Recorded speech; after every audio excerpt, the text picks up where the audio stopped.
Olá, esse é mais um Panorama RTN com os assuntos mais importantes da atualidade. E hoje vamos falar de ansiedade. De acordo com o último mapeamento global de transtornos mentais realizado pela OMS, o Brasil possui a população com a maior prevalência de transtornos de ansiedade no mundo. Aproximadamente 9,3% dos brasileiros sofrem de ansiedade patológica. E para conversar sobre o tema, eu recebo o Dr. Marco Tomaso, que é psicólogo. Doutor Marco, muito obrigada pela sua presença. Quais são os principais sintomas de ansiedade? Veja, para falar em ansiedade, eu tenho que me reportar primeiro ao medo. Medo é uma reação automática ao perigo, constatando diante de uma ameaça real, concreta, presente. Certo? A ansiedade é uma emoção semelhante ao medo, mas a ameaça é voltada para o futuro. Muitas vezes ela não existe, criada pela própria mente.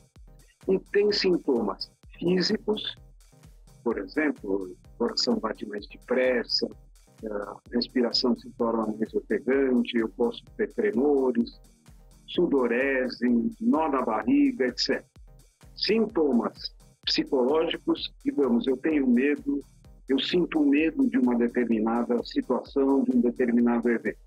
E sintomas comportamentais. Eu tenho medo de elevador, eu evito. Meu comportamento é fugir do elevador, evitar o elevador. Nem sempre a ansiedade é negativa. Veja bem, quando a ansiedade potencializa o desempenho, melhora o desempenho, ela é positiva.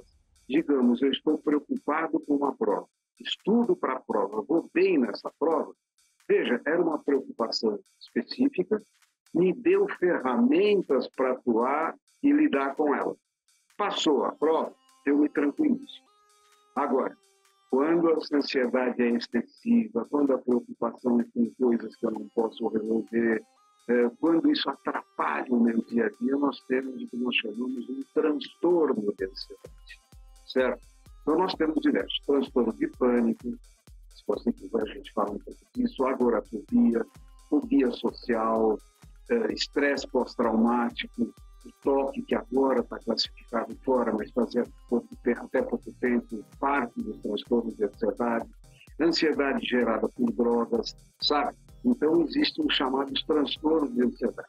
Na teoria, a gente os diferencia. Na prática, na clínica, eles podem vir emparelhados. E quando devemos ficar alerta aos sinais? Quando essa ansiedade é excessiva, quando ela não consegue nos levar à ação, pensa bem, uma preocupação excessiva com eventos possíveis, mas não prováveis, certo? Quer dizer, eu acabo temendo coisas que seriam possíveis, mas a probabilidade é muito pequena. Ou então com eventos que não existem. E essa preocupação, essa tensão atrapalha o meu dia a dia. E por que o Brasil tem a população mais ansiosa do mundo? O que os estudos e pesquisas sugerem em relação a isso? É o seguinte, primeiro, nós temos diante de uma insegurança muito grande na economia, na segurança pessoal. Muitos brasileiros não saem mais de casa por medo de assalto, crime. Outra coisa é essa questão que nós passamos de uma saúde pública que é muito. Infelizmente, a nossa saúde pública é deficitária. Tudo bem, está se melhorando, sabe? Mas então esses fatores acompanhados, que eles geram outros, acabam trazendo essa ansiedade do Brasil. 9,3% dos brasileiros apresentam algum transtorno de ansiedade. Porém, quando você faz um outro tipo de estudo, pessoas que tiveram ou terão um transtorno de ansiedade, chega a 25%. 1 em cada 4 brasileiros tiveram ou terão um transtorno de ansiedade. Certo? E as mídias sociais contribuem ainda mais para aumentar esse quadro de ansiedade? Sem dúvida alguma. Sem dúvida alguma. Porque a gente quer estar sempre atualizado, a gente quer estar sempre presente, e você verifica quantas horas a gente fica diante, seja por trabalho, seja por atualização, diante de um computador ou de um celular. É muito comum, numa reunião, você ver as pessoas, embora presentes, com o celular na mão, certo? Você quer ver um exemplo? Uma das poucas vezes que o WhatsApp esteve fora de... Nossa! Aí a gente tem a ideia como a gente está, sabe, como a gente está dependente disso. O WhatsApp está fora. A gente perde a noção de tempo, sabe? Dá aquele frio na barriga e agora, sabe? Então veja, o século XXI era idealizado como um século em que, nossa, a máquina vai fazer todo o trabalho, a tecnologia, o homem...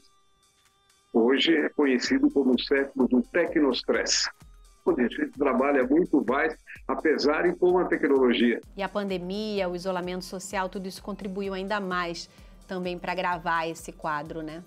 Demais, demais. E pensa bem. Vamos voltar um pouquinho para a crise do sarampo. A responsabilidade foi nossa que descuidamos da vacinação. Aí vem a Covid. A gente é pego primeiro completamente desprevenido. Aí, medo da doença, o isolamento social, longe da família, medo de algum ente querido, caem as fontes de anti-estresse ou de lazer, você não pode ir à academia, você não pode reunir amigos, você não pode ir no cinema, num teatro, etc. E você fica confinado, medo do futuro, uma sensação de vulnerabilidade muito grande. Então, os níveis de estresse aumentaram muito, os de ansiedade, consequentemente, sim. Na clínica, nós tivemos um aumento muito grande dos transtornos de pânico, uma piora em casos já em tratamento, aumentou o número de pessoas com depressão, com outros transtornos de ansiedade, com bulimia, sabe, com anorexia, compulsão alimentar, casais se separaram, sabe? Você pode dizer, mas talvez eles já estivessem atritados antes, mas a convivência, a continuidade, aquilo tudo fez com que aumentou o uso de substâncias lícitas ou não. Nós tivemos uma modificação muito grande. Então, os índices que a gente previa o pós-pandemia seria algo parecido com o pós-guerra. Haveria, digamos, uma euforia inicial, porque a pandemia, depois as sequelas físicas e psicológicas. O chamado Covid novo, Covid longo, sabe, que está acontecendo. A gente vê pessoas com sequelas emocionais, sequelas físicas, que ainda estão sendo estudadas. Então, realmente, houve um disparo em termos de problemas de saúde mental muito grande na pandemia e no pós-pandemia. E quais são as formas de tratamento? É possível controlar uma crise de ansiedade?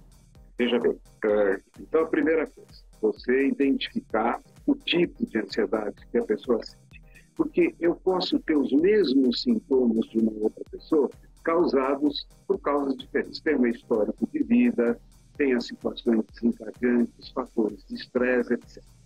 Aí definida, individualizado o caso, a gente passa o tratamento. Existem tratamentos específicos que são eficazes nos vários transtornos. No pânico, por exemplo, você tem, na crise de pânico, você tem a medicação, tem que ser conceituada por um médico, não é a doutora amiga que vai indicar o remédio que você tem que tomar. Existem formas de terapia para você lidar. Aí o pânico, as crises autênticas de pânico, acabam sendo associadas a locais, a situações, a horários em que elas ocorreram. Então, entra uma crise condicionada, aí é só a terapia que funciona, a medicação não funciona. Então, você vai expor gradualmente, com auxílio, a pessoa àquela situação que ela teria. Não é jogar ela lá, é fazer progressivamente, a ansiedade vai diminuir. Pensa no invertido, a ansiedade sobe, chega num patamar e cai. Na medida que você se expõe, esse U vai se achatando. E aí você tira a pessoa daquele novo ponto de conforto e aumenta um pouquinho a exposição. Só que você vai ter as consequências do pânico e provavelmente os antecedentes à vida dessa pessoa antes do pânico. Então existe sim uma forma de tratamento para isso. O que ocorre da mesma coisa na fobia social, nas fobias, que tem fobias, que é aquele medo irracional que eu reconheço que não há perigo, mas eu não deixo de sentir, que são, digamos, uma fobia de cobra. Eu não frequento, eu procuro evitar locais em que eu possa encontrar uma cobra. É perfeitamente possível que eu conviva bem com aquilo, embora saiba que eu tenho uma fobia de cobra. Agora, pensa bem, uma fobia de meios de transporte, uma fobia de metrô, já é muito mais incapacitante. Eu citei há pouco, como exemplo, uma fobia de elevador. Então, esses casos requerem tratamento que prejudicam tremendamente a vida da pessoa. Então, existem tratamentos específicos para isso. E a gente tem que entender que nem sempre, didaticamente, vamos falar de pânico, de fobia social, etc. Na prática, as coisas se sobrepõem. Então, a melhor maneira da gente prever um transtorno de ansiedade é a presença de outros transtornos de ansiedade. Então, existem sim tratamentos para isso. O que ocorre, você quer ver os dados estatísticos que a gente tem? 36% das pessoas não sabem que existe tratamento de dor. 60 e poucos por cento sofrem em silêncio. E nota bem, 80% das pessoas com pânico, um ano depois da primeira crise, ainda não procuraram tratamento de saúde mental. Existe o desconhecimento, existe o preconceito em relação a isso.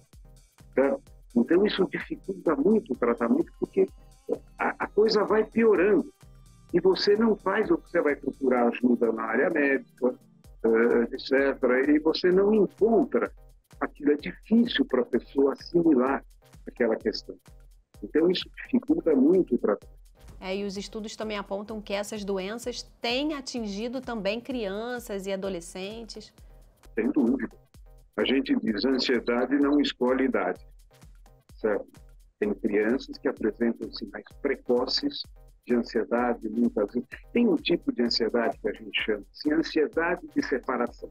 O que acontece? Aquela criança que tem dificuldade de se afastar de casa, uma dificuldade muito grande, que quando está longe da mãe ou dos pais fica muito angustiada, às vezes não aquela adaptação inicial, na escola ela fica muito, sabe?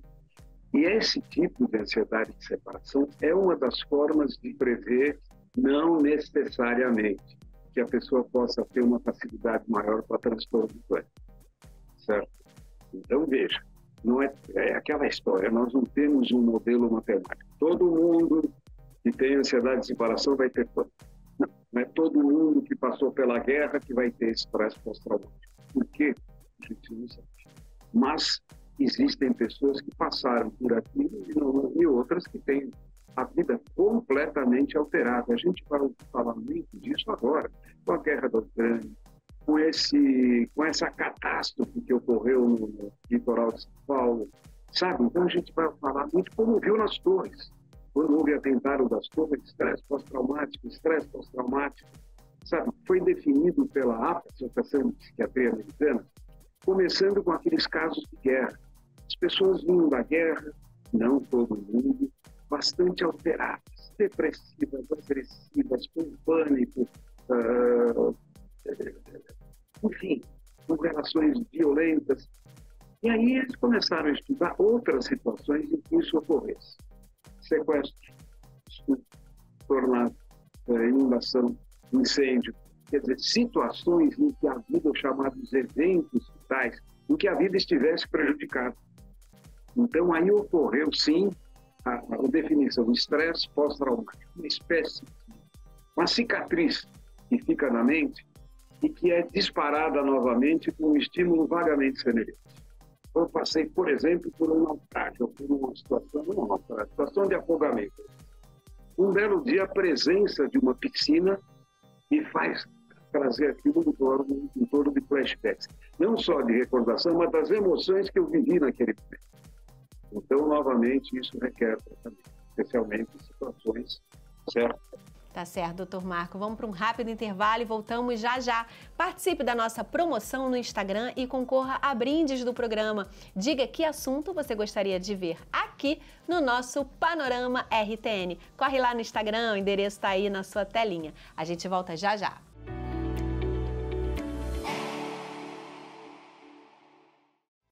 Acredite, você pode chegar até as crianças que mais precisam de ajuda. Com comida,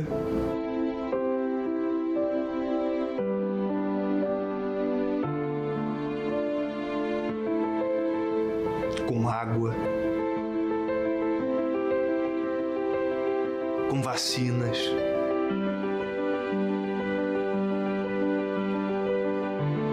com saúde e educação.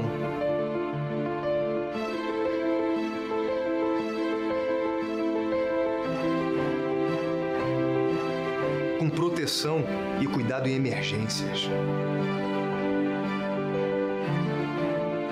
Você pode chegar em mais de 191 países. No mundo todo, você pode chegar em qualquer lugar.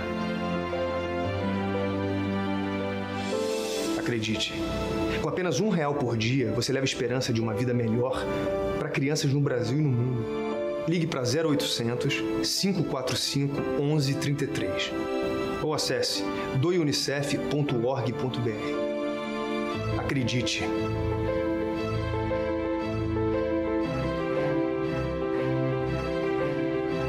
Você tem o poder da mudança.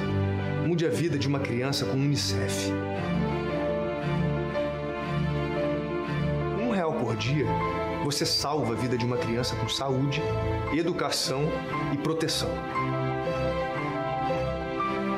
Para quem precisa, cada minuto conta. Elas não podem esperar. Ligue para 0800 545 1133 ou acesse doeunicef.org.br. Doe agora.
Ligue para 0800 545 1133 ou acesse doeunicef.org.br. Doe agora.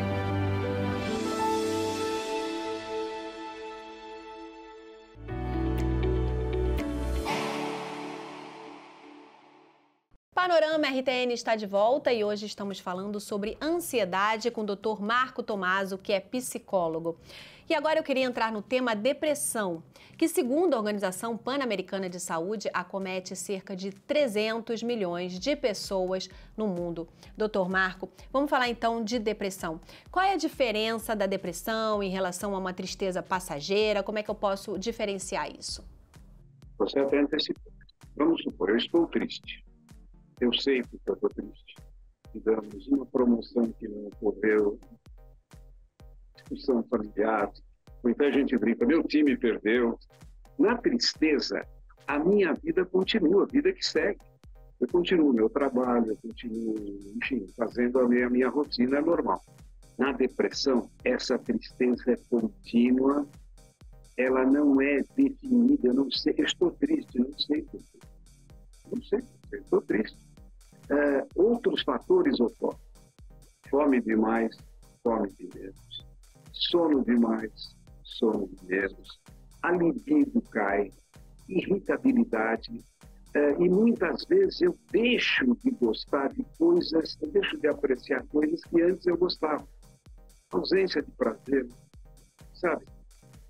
Muitas vezes a família nota esse quadro depressivo, a pessoa, pessimismo, aquela sensação de nunca mais eu vou melhorar, nunca mais eu vou. É como se a vida tivesse se tornado em preto e branco, perde o colorido, perde o tempero. E a depressão, então, tem um prejuízo muito grande, 15% dos depressivos tentam suicídio, certo? E, novamente, ela pode vir misturada com a ansiedade. A ansiedade pode levar à depressão e a depressão levar à ansiedade, certo? Então, e no tratamento, você quer ver? Habitualmente, é medicação e terapia. A terapia leva uma vantagem pelo seguinte: quem teve uma crise depressiva tem 50% de ter outra crise depressiva. E quem teve a segunda crise depressiva, 75% de chance de ter a terceira. Então, o que acontece? Quando você se conhece, você consegue identificar os primeiros sinais de um novo episódio depressivo e lidar com eles, sabe? Então, nesse sentido, existe uma vantagem de, ao lado da medicação, você submeter a terapia. Você se conhece, você começa a conhecer o núcleo daquilo. Pois é, eu queria falar mais sobre isso. Qual a importância da terapia na vida das pessoas? Veja, então vou dar um exemplo para você. Os níveis de estresse de hoje. Veja como as coisas se tornam obsoletas num segundo. Tem um estudo, um questionamento. Uma edição dominical do New York Times tem tantas informações como um homem do século XVII tinha durante a vida dele toda. Entenda bem, a parte cultural disparou, mas não houve um acompanhamento da evolução física. Quer dizer, então nós estamos... Veja, você é jovem, mas a gente procurava notícia no dia seguinte, no Jornal da Manhã. Hoje você fica sabendo em tempo real. Nossa, a guerra, não sei de onde, a gente ia saber. Hoje, a gente fica sabendo quantas bombas caiu em tal lugar, quem disparou, o que fulano falou, o que Beltrano falou. Novamente, a tecnologia nos torna obsoletos em frações de segundo.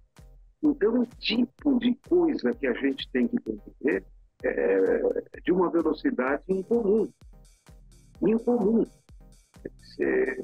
Então, a terapia não só diante de quadros clínicos, como a gente falou, mas em situações de vida real, de atualização, de acompanhamento psicológico. Eu atendo atletas, pilotos, sabe? Pessoas que diziam, eu não estou com um problema clínico, mas eu preciso de um local para trabalhar as minhas emoções, porque senão a minha profissão é prejudicada. Sabe aquele centésimo de segundo que define entre a medalha de ouro e a eliminação, o patrocínio? Muitas vezes, além do treinamento, tudo isso tem um fator emocional no meio disso. Lembra aquela menina que na última Olimpíada era tida como uma grande atração da ginástica rítmica? Uma atleta americana que, enfim, a expectativa sobre ela era maior que os esportes coletivos. Ficou abaixo. Na última hora, ela desistiu. Quer dizer, não foi por uma questão física, por uma questão de estresse psicológico. Sabe? Então, você quer ver? Os atletas da NBA, do basquete profissional dos Estados Unidos, eles são convidados compulsoriamente a fazer um acompanhamento meses antes deles ingressarem na liga. Por quê? Porque a vida deles vai mudar. Eles vão se tornar figura pública, eles vão se tornar assediados, vai aparecer aquele amigo, olha, lembra quando nós tínhamos 3 anos que a gente brincava junto, não sei lá o quê. Então, eles precisam ter a cabeça no lugar para poder dar certo, enquanto que vai haver um investimento pesado neles. Então, eles são distribuídos pelos vários públicos, mas eles têm que ter uma passagem por isso. Sabe? A gente vê muito artista famoso, muita celebridade, que às vezes, jogadores, atletas, que às vezes não aguentaram a fama que tem, sabe?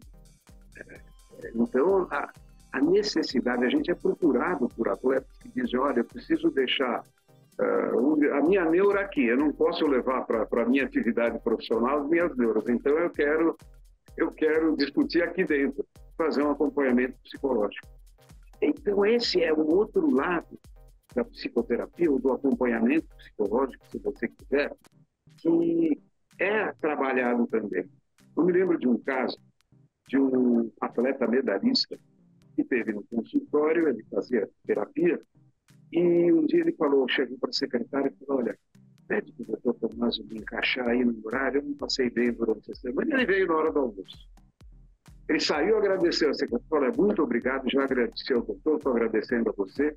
E o paciente que diria o seguinte, nossa, este cara tem problema, eu achei que, sabe, uma visão distorcida do que seja um processo de acompanhamento psicológico. Possa ser bem complicado isso, sabe? Então, aquela visão muito arcaica de só louco que faz terapia, e para a gente definir o que é louco, você não imagina o trabalho que dá. Eu brinco assim, ou o cara pensa diferente e fala, esse cara é louco, ou ele torce para outro time e diz, como é que alguém, só um louco pode torcer para esse time mesmo? Então é muito para isso, certo? Hoje é uma ferramenta essencial na vida da gente. Pois é, doutor Marco, como podemos buscar melhorar a nossa saúde global? Que dica que você pode deixar aí para os nossos telespectadores? Olha, primeiro, entender que tanto em saúde física como em saúde mental, a prevenção é a arma. Se eu for só quando eu tiver dor no peito e descobrir que eu tenho infarto, mas se eu fizer exames cardiológicos antes, a mesma coisa, investir na qualidade. Lazer. Sabe, o que a gente fala assim, lidar com o estresse, sabe? Praticar uma atividade física prazerosa. Não é sair do trabalho e querer bater o recorde mundial dos 10 mil metros e colocar mais estresse na vida da gente. É sentir aquilo tudo. Ter formas de meditação, sabe? De lazer, incluir o lazer. Eu sempre brinco com os pacientes assim, inclua-se na própria agenda.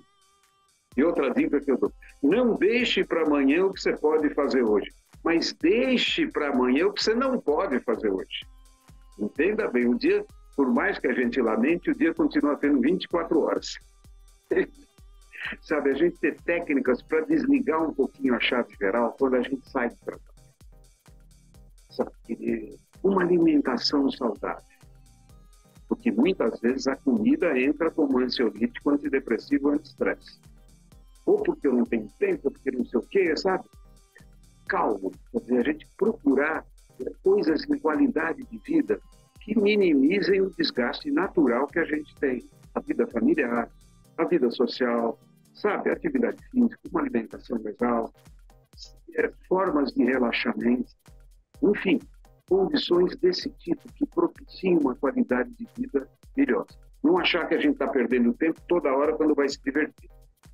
Poderia estar fazendo isso. Não, você não está fazendo, você está fazendo um investimento na sua saúde mental. Tá certo. Deixa, por favor, o seu contato para quem quiser conhecer mais sobre o seu trabalho. Pode, claro. @Marco Tomaso _ aliás, Marco _ Tomaso _ Psicologia. Tá certo, doutor Marco. Muito obrigada pela sua participação aqui com a gente. Muito obrigada. E o Panorama RTN fica por aqui. Siga a gente no Instagram, panorama.rtn. Siga também o canal RTN TV para conhecer toda a programação e as novidades. E não se esqueça, a gente tem um encontro marcado toda terça às 8 da noite. Eu espero você aqui na RTN TV. Tchau, tchau!